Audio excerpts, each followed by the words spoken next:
ini bukan hanya kita beli kambing, kemudian disembelih. Ketika syariah itu dijalankan, seakan-akan udah Jangan lupa tancap terus NU Banjarsari Channel. Yes. Assalamualaikum warahmatullahi wabarakatuh. Waalaikumsalam warahmatullahi wabarakatuh. Alhamdulillahirabbil alamin wa bihi nasta'inu ala umuri dunya waddin. Assalatu wassalamu ala asyrofil anbiya'i wal mursalin wa ala alihi wa sahbihi ajmain. Amma ba'du. Para pemirsa NU Banjarsari Channel, alhamdulillahirabbil alamin, kita bisa hadir kembali pada siang kali ini. Dan seperti biasa, kali ini saya didampingi oleh Kang Barok. Gimana kabarnya Kang Barok? Alhamdulillah. Alhamdulillah, saya juga alhamdulillah dalam kondisi baik, dan saya berharap mudah-mudahan semua sahabat NU dan para pemirsa NU Banjarsari Channel juga dalam keadaan sehat walafiat. Setelah lama tidak berjumpa atau melakukan podcast, kali ini mungkin akan lebih santai kita. Dan karena kali ini kita akan menghadapi satu peristiwa ataupun momen yang penting bagi umat Islam, yaitu tentang hari raya. Nah, mungkin kita akan tidak jauh dari itu, Kang, temanya, Kang. Kita tetap ngobrol santai, tapi kita temanya adalah sekitar hikmah ataupun dibalik dari peristiwa yang besar ini, yaitu tentang hari raya Kurban. Yang mana nanti sebagaimana kita tahu bahwa di situ ada peristiwa penting bagaimana Nabi Ibrahim alaihi salam kemudian diperintahkan oleh Allah Subhanahu wa taala untuk mengorbankan anak satu-satunya. Waktu itu masih satu ya. Di mana anak ini adalah anak yang sedang sangat kalau kita nyebutnya qurratul ayun ya, Pak, qurrata ayun. Jadi anak yang benar lagi lucu-lucunya, anak yang begitu dinantikan begitu lama, tapi tiba-tiba Allah Subhanahu wa taala memberikan perintah untuk mengorbankan anak yang sangat beliau sayangi gitu. Nah, saya kira mengenai hukum-hukum kurban dan sebagainya kita tidak akan terlalu membahas ke arah situnya ya, biar nanti itu ada ulama sendiri di Badul Masail nanti yang lebih kompeten yang berkaitan dengan hukum-hukum seputar hari raya Idul Fitri, hari raya Idul Adha ataupun berkaitan dengan kurban. Nah, kita akan lebih mencari hikmah atau memetik hikmah dari peristiwa-peristiwa di sekitar kurban itu. Baik, Kang, kalau kita lihat Allah Subhanahu wa taala ini kan ketika memerintahkan Nabi Ibrahim itu benar-benar di saat Nabi Ibrahim itu sedang cinta-cintanya, sederhana gitu. Kalau orang misalkan siapapun ya, dalam arti kita punya sesuatu, bukan hanya anak, tapi sifatnya apakah itu benda, apakah itu mungkin kekasih atau apapun. Ketika sedang cinta-cintanya tiba-tiba harus dipisahkan. Ini kalau menurut sampean itu bisa membayangkan tidak suasananya ataupun kondisi Nabi Ibrahim seberat apa itu? Oke, assalamualaikum warahmatullahi wabarakatuh. Waalaikumsalam warahmatullahi wabarakatuh. Sudah lama kita tidak berbincang-bincang, Kang Alwi ya, dalam forum ini, dalam forum yang membahagiakan dan berbahagia ini dalam NU Banjarsari Channel ya. Semoga kita semua selalu berkah ya. Amin ya rabbal alamin. Mengingat ataupun kembali lagi kepada tema kita pada hari ini, yaitu Idul Kurban. Yeah. Ini sebenarnya ada banyak nama ya. Ada Idul Adha, ada Hari Raya Kurban, ada Yaumun Nahar ya. Yaumun Nahar yang memang ini rentetan peristiwanya ada beberapa rentetan peribadahan, tapi kali ini mungkin lebih mengerucut kepada kurban gitu ya. Yeah. Kalau di Mekah itu kan ya biasanya disandingkan dengan ibadah haji juga. Iya, salah satu rangkaian ibadah haji. Yeah. Ibadah haji tanggal 10-an ya. Kemudian juga hari Tasyrik tanggal 11, 12 dan 13 gitu. Nah, merefleksikan dari kurban itu sendiri, mungkin saya menyorotinya ini suatu ibadah yang sangat luar biasa sekali, di mana kalau bagi orang Islam, bagi orang Muslim itu sering dinisbatkan ataupun sering menjadikan peristiwa Nabi Ibrahim itu sebagai referensi utama perintah dari kurban Iya, gitu. iya. Walaupun yang saya lihat gitu, peristiwa pengorbanan perintah Allah kepada Nabi Ibrahim itu bagi Nabi Ibrahim mungkin itu wajib Iya, iya. gitu. Karena ini perintah Tuhan kepada nabinya. Langsung ya. Heeh. Nah, sementara kepada umat Islam ini dihukumi tidak lagi wajib. Tidak lagi wajib ya. Sunnah lah ya. Sunnah. Nah, tetapi di sini ada suatu psikologi yang Kang Alwi tadi bilang kalau Gus Baha itu kan ya sering mengutarakan dalam pembahasan kurban gitu ya, Ya. bahwa Nabi Ibrahim itu mengikrarkan diri ataupun yang menyebut dirinya sendiri sebagai orang yang paling mencintai kepada Allah Iya, betul. gitu. Orang yang paling mencintai kepada Allah. Sehingga ketika Nabi Ibrahim itu ya menganggap dirinya, walaupun ini wallahu alam kita nggak tahu kondisi psikologi dan kondisi hatinya Nabi Ibrahim, kita kan nggak tahu Iya. ya. Cuma ya apa ya yang namanya tingkatan-tingkatan kenabian kan itu di luar keumuman lah Iya, dalam artian.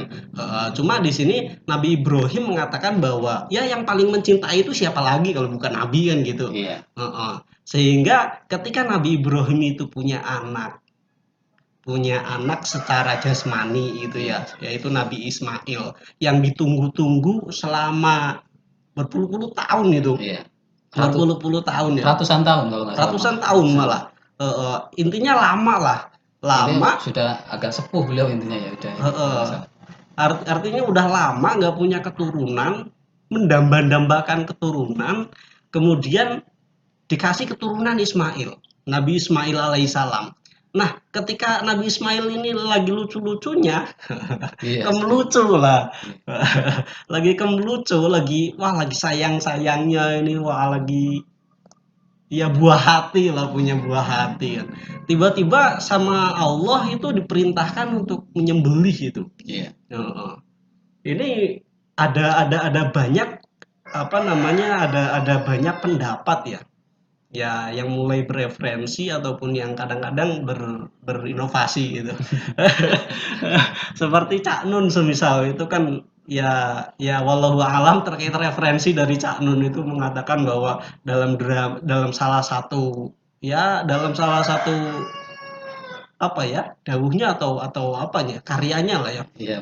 Dalam salah satu karyanya itu mengatakan bahwa ada suatu utusan Tuhan yang diutus ke bumi dan kemudian diperintahkan untuk menyembelih anaknya, dan kemudian Nabi Ibrahim itu mengganti anaknya itu yang mau disembelih, perintahnya disembelih anaknya diganti sama kambing gitu, dengan harapan bahwa Tuhan itu akan memaklumi bahwa penyembelihan kambing ini dicukupkan atas Nabi Ibrahim gitu, dengan harapan karena apa? Karena calon berpendapat ya nggak tahu sumbernya dari mana ya, tapi mana ada orang tua yang rela, yang tega anaknya sendiri dikorbankan gitu. Walaupun dalam kritik-kritik sosial yang disampaikan Cak Nun itu juga ya zaman-zaman sekarang banyak lah orang ataupun pemerintah ataupun siapapun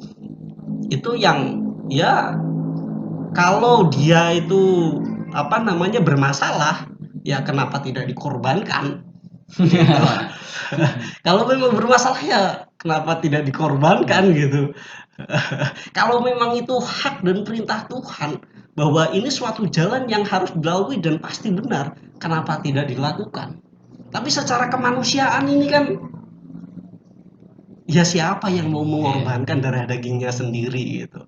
Makanya dalam perpolitikan maupun dalam urusan bisnis ya sebenarnya saingan bisnis ataupun dalam perpolitikan itu juga sama-sama saudara kan. Sama-sama saudara Bani Adam, ukhuwah Islamiyah. Kalau Islam dan non Muslim ya ukhuwah basyariyah kan. Artinya sama-sama makhluknya Tuhan, tapi karena suatu kepentingan ya karena harus dikorbankan ya dikorbankan gitu agar sistem ataupun usaha saya bisa jalan gitu. Kalau ada teman bisnis ini kok kira-kira menghambat bisnisnya. Padahal ini sudah memperjuangkan dari awal gitu. Tapi malah menghambat, ya harus di-cut gitu. Itu kan salah satu mungkin apa ya? Salah satu kita mengerti gambaran bagaimana Cak Nun berpendapat gitu ya. Jadi memang nggak umum kadang-kadang pendapatnya. Iya, ya, Iya. ya Canun juga sering berkata jangan tanya tentang referensi Nah, lah. iya. Heeh. Baik, artinya kalau Cak Nun kan memang arahnya itu lebih ke arah biasanya kritik sosial, beliau itu kritik sosial. Artinya hal-hal semacam itu ternyata mengorbankan segala hal eh, itu sering terjadi. Baik itu Iya, saudara sendiri, teman sendiri, bahkan mungkin anak buah sendiri dikorbankan demi tujuan tertentu itu ya. Nah, kalau kita kembali ke Nabi Ibrahim yang eh, secara umum mungkin adalah yang diarahkan atau yang sering dibicarakan oleh para ustadz adalah bagaimana kemudian manusia itu mengorbankan sesuatu yang sifatnya itu sebenarnya adalah ego kita. Untuk apa? Untuk pembuktian terhadap cinta kita kepada Tuhan misalkan itu. Dari ketika Nabi Ibrahim ini eh, diperintahkan itu sebenarnya kan yang sedang disembelih dikorbankan itu kan sebenarnya adalah sifat keegoan dia, iya betul. egoan beliau, Kepemilikan, kepemilikan, kemudian dan mungkin ada mencintai makhluk. iya yang berlebihan padahal ada sesuatu yang sebenarnya harus lebih lebih beliau cintai, lebih beliau yang mana beliau harus sanggup berkorban untuk zat itu yaitu Allah Subhanahu wa taala. Makanya kemudian itu sebagai pembuktian cinta itu sanggup tidak mengorbankan yang sifatnya itu ada melekat di dia, melekat di Nabi Ibrahim itu mau berupa anak ataupun apa ego-ego itu sanggup itu tidak, dan itu butuh pengorbanan yang luar biasa kan ternyata itu. Iya,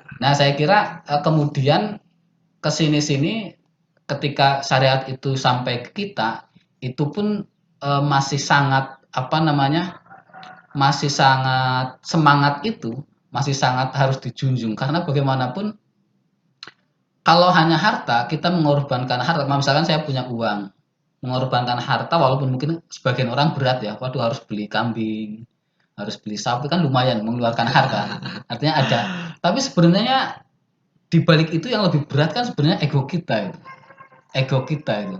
Nah, menurut sampean itu gimana, bagaimana eh, ini apakah rentetan kurban terutama di kurban ini itu kemudian di masyarakat itu sudah mengena ke hal itu belum itu? Maksudnya ke arah tujuan tadi yang tidak hanya berkorban harta yang untuk beli kambing bukan, tapi bagaimana ego-ego itu kira-kira di masyarakat itu sudah ini belum itu? ya mungkin kalau saya lebih mengartikan ajaran Islam itu secara hakiki bukan pada sudah atau belum Kang Alwi ya, Mhm. tapi ya semuanya adalah proses itu. Proses ya. Semuanya adalah proses. Kalau berbicara apakah semua semua orang muslim sudah mencapai hakikat dari kurban ataupun Mhm. tujuan dari kurban, ya tentu ini agak agak masih masih terlalu dini lah untuk menyebutkan bahwa masyarakat sudah sempurna Ya. dalam pemahaman berkurbannya, agak terlalu dini. Karena ya manusia itu sekali lagi itu ya masih proses lah. Segini itu udah alhamdulillah udah luar biasa gitu. Iya. Masyarakat udah mau ya ada ajaran berkurban, mau berkurban itu sudah luar Artinya biasa minimal gitu. kesadaran melaksanakan Syariat syariat itu. ya, itu udah lumayan ya. Udah lumayan di satu sisi. Cuma kalau kita mau memikirkan ataupun kita mau merefleksikan lebih dalam lagi, ya ini berkaitan dengan sesuatu yang luar biasa menurut saya gitu. Ya. Karena ini bukan hanya sekali lagi seperti Kang Alwi tadi katakan, ini bukan hanya kita beli kambing kemudian disembelih Mhm. dan dagingnya dibagi-bagikan. Itu yang dinamakan kurban. Bukan hanya seperti itu, tapi ini masalah apa namanya? Apa yang kita miliki, apa yang kita cintai itu dipersembahkan kepada Tuhan gitu, Ya. kepada Allah gitu. Nah, ini tarafan dari apa yang kita miliki, ini kan tarafannya beda-beda kan. Iya, setiap Ya pribadi. mungkin kalau orang kaya yang pendapatannya katakanlah punya aset 100 juta katakanlah. Berkurban 3 juta ataupun 4 juta itu nggak masalah. Nggak ada apa-apanya ya. Itu nggak ada apa-apanya seperti sedekah aja. Iya. Heeh, itu mungkin nggak masalah. Tapi bagaimana yang orang ketika punya asetnya cuma 10 juta? Atau Heeh. bahkan lebih Penghasilannya 500.000 sebulan lah. Iya. Heeh. Ini dituntut untuk berkurban. Ini tentu saja tingkatannya berbeda ini. Ya kalau disamakan dengan orang yang kaya, ya jelas ini tidak fair gitu. Iya. Artinya beban yang dimiliki oleh setiap orang itu berbeda. Tetapi ketika kita merefleksikan ke dalam kejadian Nabi Ibrahim, bahwa apa yang dicintainya sebagai anak dan yang dipunyainya itu cuma satu-satunya loh. Cuma satu-satunya gitu. Dan dia harus mengorbankan itu. Dia harus yang ya katakanlah saya punya rumah ya. Diperintahkan saya cuma punya satu-satunya rumah nih. Tiba-tiba disuruh mengorbankan rumah Rumahnya. itu, disedekahkan. Lah nanti saya nggak punya rumah. Begitupun dengan Nabi Ibrahim kan. Kalau anak saya dikorbankan, nanti saya nggak punya anak gimana? ini luar biasanya seperti itu. Tetapi walaupun sekali lagi saya tidak mengatakan bahwa orang yang kaya dengan berkurban satu kambing itu sudah setara. Iya. Ya, tetapi ini bagaimana beratnya berkurban itu. Dimana kita entah itu punya ataupun tidak, yang dipunya itu saja dan itu berani untuk mengorbankan. Ini ya mungkin saya sendiri itu belum sampai pada tingkatan itu. Belum sampai pada ya apa yang saya miliki semuanya dikorbankan. Itu belum sampai pada tingkatan itu. Semoga kita semua bisa benar-benar bisa benar-benar menginternalisasikan diri lah.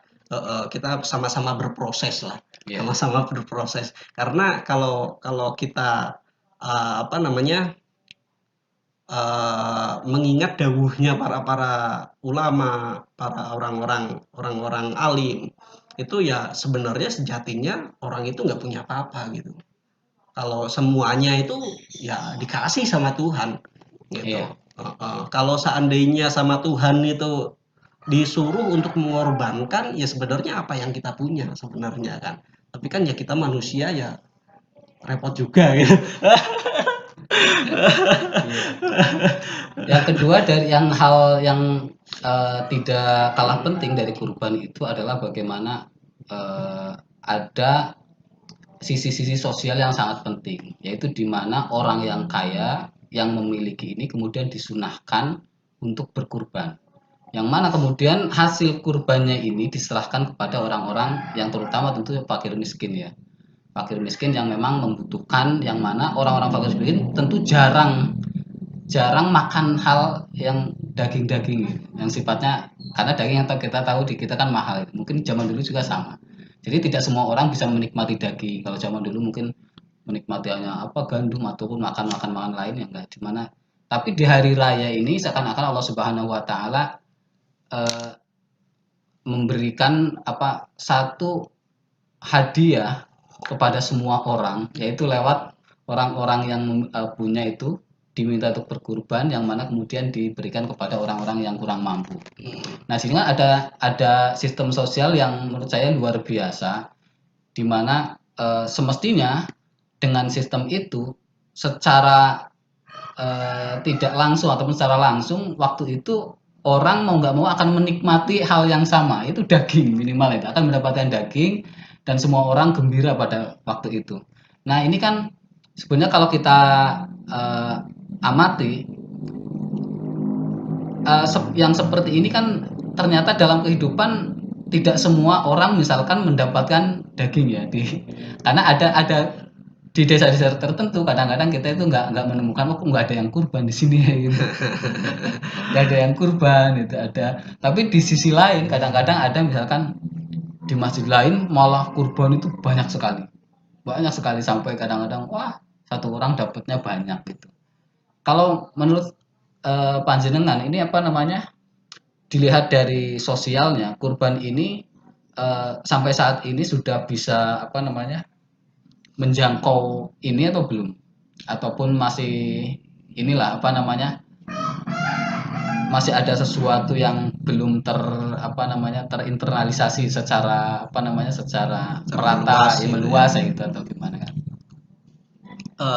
Apa ya, saya melihat dari ajaran-ajaran Nabi Muhammad, karena yang sekarang kita tahu kan kurban itu merupakan sunnah Rasulullah gitu ya, Iya, bahwa Nabi Muhammad itu melestarikan sunnahnya Nabi Ibrahim, iya, tapi kita beracuannya pada sunnahnya Rasulullah gitu. iya. Walaupun ya sekali lagi kita menisbatkannya kepada peristiwa Nabi Ibrahim Mhm. gitu. Nah, ada beberapa karakter yang saya anggap ini luar biasa ya, sekali lagi seperti tadi Kang Alwi katakan ya, ada aspek sosialnya.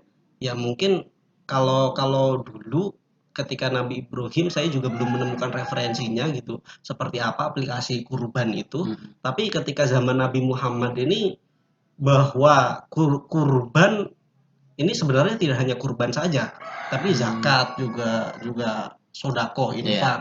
Itu arahnya banyak yang kepada sosial gitu. iya, Ibadah-ibadah, pengorbanan-pengorbanan, kurban yang itu arahnya ke sosial. iya. Walaupun mungkin awal-awalnya Pribadi, iya, bukan ke arah itu yang sifatnya gitu. kadang-kadang fardu ain Heeh, gitu. ini salah satu ya apa ya? Ya kekaguman saya sebagai seorang muslim kepada ajaran-ajaran Nabi Muhammad gitu. Iya, Bahwa Nabi Muhammad itu ternyata ajarannya tidak hanya apa namanya, urusan ya ketika kurban itu ya memang niatnya berkurban menyembah apa namanya, mempersembahkan untuk Allah, tentu saja ibadah ya. iya, Ibadahnya untuk Allah. Tapi dalam aplikasi ataupun dalam bias-biasnya itu berefek kepada sosial iya. gitu. Selalu dan selalu Heeh. seakan-akan memang sudah, kalau ketika ketika syariat itu dijalankan seakan-akan udah otomatis semua itu lini termasuk sosial udah kena gitu, kena apa Heeh. namanya, eh, terkena oleh manfaat dari disyariatkannya hal tersebut gitu. Iya, Makanya ketika ketika menyoroti tentang ajaran-ajaran Nabi Muhammad, ini tidak hanya tauhid antara antara seorang hamba dengan Tuhan gitu. iya, Tapi yang tadinya tauhid ibadah hamba dengan Tuhan, tapi memiliki efek secara sosial gitu. Jadi kerennya ajaran-ajarannya Nabi Muhammad gitu. iya. Luar biasa sekali. Tapi kalau kalau berbicara apakah sudah meluas ataukah belum, sudah merata ataukah belum, tentu ya ya kita harus mengakui, dan itu semuanya adalah proses gitu. Itu proses. Kalau dibilang ya sudah meluas, ya tentu kita menutup mata lah. Iya. Karena masih banyak gitu Hmm. yang belum diperbaiki, tapi juga kita tidak perlu untuk wah ini harus diperbaiki secara membabi buta. Pokoknya kita hadapi dengan pikiran yang jernih gitu, bahwa ya manajemen itu diperlukan gitu, syariat itu diperlukan. Nah, perlu dimanajemen dengan baik agar ya semua orang muslim ketika ada daerah yang apa namanya tidak kebagian daging kurban, kalau ada daerah yang melimpah, kenapa tidak Iya. alokasikan Artinya untuk daerah yang ada kesadaran di mana hmm, memang memang kalau satu daerah ini memang bagaimana ini agar efek manfaatnya lebih meluas. Seandainya di sini terpenuhi kan, misalkan kenapa? Karena saya kadang-kadang eh, kadang-kadang beberapa beberapa tahun ke belakang saya itu bertempat bukan hanya di satu tempat. Kadang-kadang lihat seperti itu. Ada satu tempat nggak ada sama sekali, tapi ada yang kadang banyak banget itu. Nah, mungkin itu ada perlu kesadaran, artinya ini prosesnya kan bukan hanya setahun, 2 tahun, itu terus proses berproses lah. terus gitu ya. Nanti di mana kesadaran mungkin karena memang termasuk kayak di daerah Banjarsari saya kira sudah banyak yang walaupun tidak satu lingkungan, ketika memang banyak biasanya sudah ada kesadaran bahwa ini coba diarahkan kemana itu hasilnya itu. Ini yang coba biar manfaatnya lebih luas diarahkan ke desa mana itu masih saya masih ini aja gitu. Masih apa namanya sering lihat juga di daerah banyak, tapi tidak semua itu, tidak semua memang. Dulu saya sering pernah ya berdiskusi dengan seorang kawan terkait dengan ya kurban dan juga peristiwa Nabi Adam juga, Hmm, mencoba menghubungkan. Ya memang ketika ketika Nabi Ibrahim itu penyembelihan terhadap anak ya. hmm, Tapi ketika zamannya Nabi Adam itu juga sebenarnya kalau menurut saya itu juga iya. ada peristiwa yang hampir mirip. Hmm, Artinya mengorbankan sesuatu yang dimiliki gitu. iya, Tetapi konteksnya kan kalau Nabi Adam iya, itu ketika ada polemik gitu, anaknya ya, iya, anaknya yang Habil mau dan nikah, Habil dan Kopil, yang ya untuk menyelesaikan persoalan ini ya, ya karena Habil ini pekerjaannya itu ya angon kan, Iya. beternak, punyanya kambing atau apalah, Iya. hasil ternak. Kemudian yang Kobil ini Petani. petani kan, punyanya hasil tani. Tapi dari keduanya itu coba diperintahkan untuk mempersembahkan sesuatu kepada Iya. Allah gitu, Ya Allah. kepada Tuhan.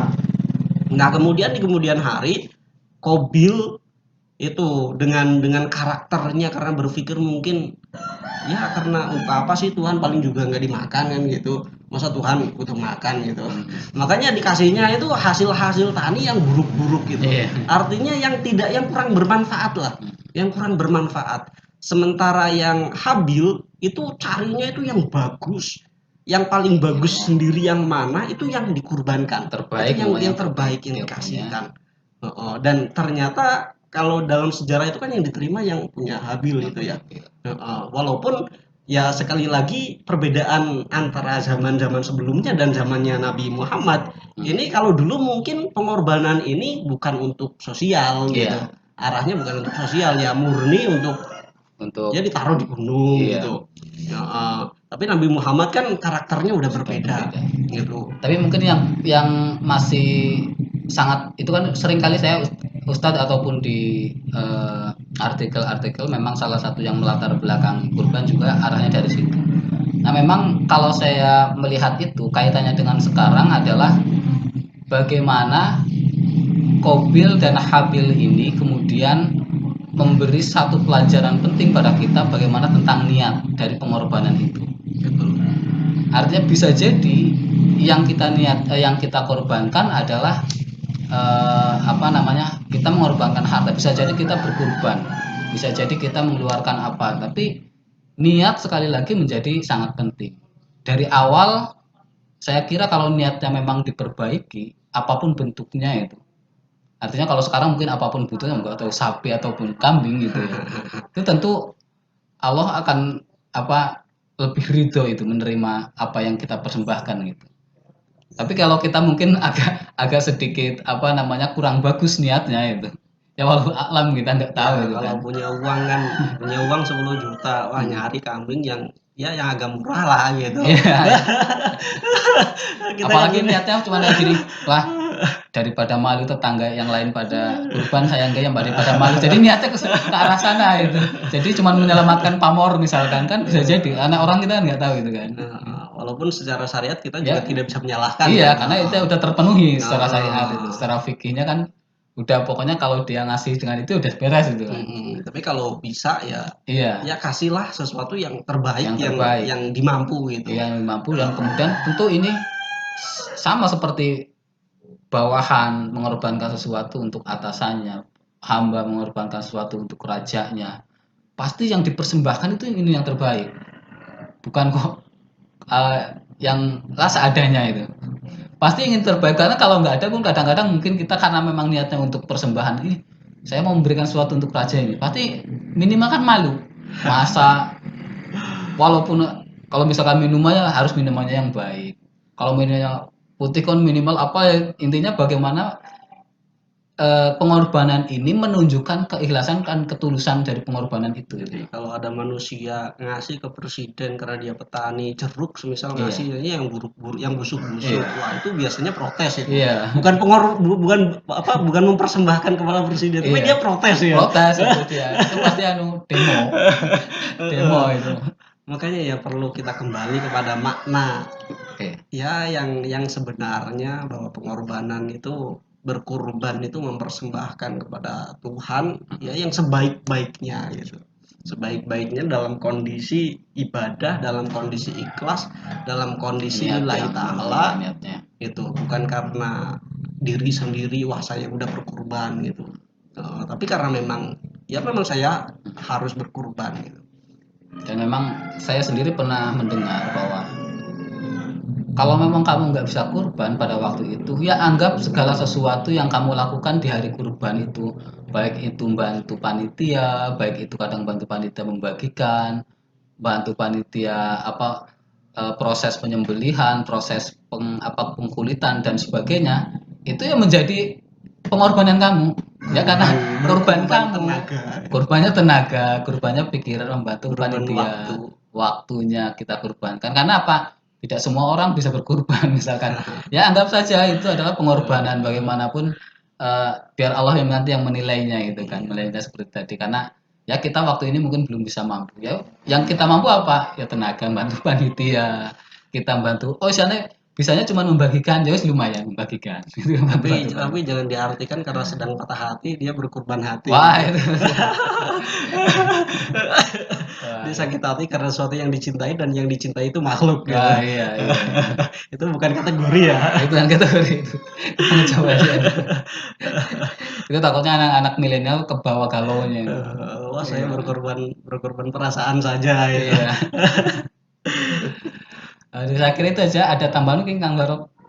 Mungkin ya seperti itu ya, bahwa kita kembali lagi kepada makna kurban. Kita berusaha untuk menjadi hamba di hadapan Tuhan yang benar-benar hamba, yang benar-benar mempersembahkan segala apa yang dianggap kita sebagai milik kita, kita persembahkan untuk Tuhan, untuk Allah Subhanahu wa taala. Mungkin seperti itu saja. Iya, saya kira itu juga sama seperti pengertian kurban sendiri yang bermakna selain pengorbanan adalah dia pendekatan, mendekatkan. Makanya jadikan ini apapun bentuknya di hari ini, apa namanya, hari-hari nanti, hari nahar, mudah-mudahan itu adalah salah satu wasilah kita untuk lebih mendekatkan kepada Allah Subhanahu wa taala. Amin ya rabbal alamin. Saya kira itu saja pemirsa dan teman-teman semuanya NU Banjarsari Channel, dan kita akan bertemu kembali dengan tema-tema yang lain.